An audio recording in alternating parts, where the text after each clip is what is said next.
Hello friends, അപ്പോഴേ ആരും skip ചെയ്ത് പോവല്ലേ. എല്ലാവർക്കും ഉപകാരപ്രദമായ ഒരു വീഡിയോ കൊണ്ടാണ് ഞാൻ വന്നിരിക്കുന്നത്. അപ്പം നമ്മൾ സ്വർണ്ണക്കടയിൽ നിന്നൊക്കെ സ്വർണ്ണം വാങ്ങിക്കാൻ പോകുമ്പോൾ നമുക്ക് ഗിഫ്റ്റായിട്ട് ഗ്ലാസ് തരുമല്ലോ. സ്വർണ്ണക്കടയിൽ നമുക്ക് ചായ കുടിക്കാനുള്ള ഗ്ലാസ് തരുമല്ലോ. അപ്പോൾ ആ ഗ്ലാസ്സിനകത്ത് പ്രിൻറ്റ് കാണും. കടയുടെ പേര് താണ്ട് ഇതേപോലെ പ്രിൻറ്റ് എഴുതിയിട്ടുണ്ടാവും. അപ്പോൾ നമുക്ക് ഗസ്റ്റ് വരുമ്പോൾ അതിൽ ചായ എടുക്കാൻ ഒരു മടിയായിട്ട് തോന്നും. അപ്പോൾ ഈ പ്രിൻറ്റ് എത്രയും പെട്ടെന്ന് ഒരു ബുദ്ധിമുട്ടുമില്ലാതെ പെട്ടെന്ന് ഇത് മായ്ച്ചെടുക്കാനുള്ള ഒരു ടിപ്പുമായിട്ടാണ് ഞാൻ ഇന്ന് വന്നിരിക്കുന്നത് കേട്ടോ.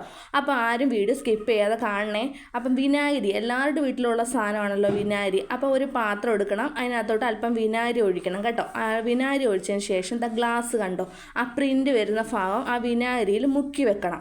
അതാണ്ട് ഞാൻ ഈ വീഡിയോയിൽ ചെയ്തിരിക്കുന്ന പോലെ ആ പ്രിൻ്റുള്ള ഭാഗം ആ വിനാഗിരിയിൽ ഇങ്ങനെ മുക്കി വെക്കണം. അതിനകത്ത് വിനാഗിരി ഒഴിച്ചിട്ട് അതുപോലെ ഇതേപോലെ ഇങ്ങനെ മുക്കി വെക്കണം. അത് കഴിഞ്ഞിട്ട് നമ്മളിത് അനക്കാതെ ഒരു 30 മിനിറ്റ് അങ്ങ് മാറ്റി വെക്കണം കേട്ടോ.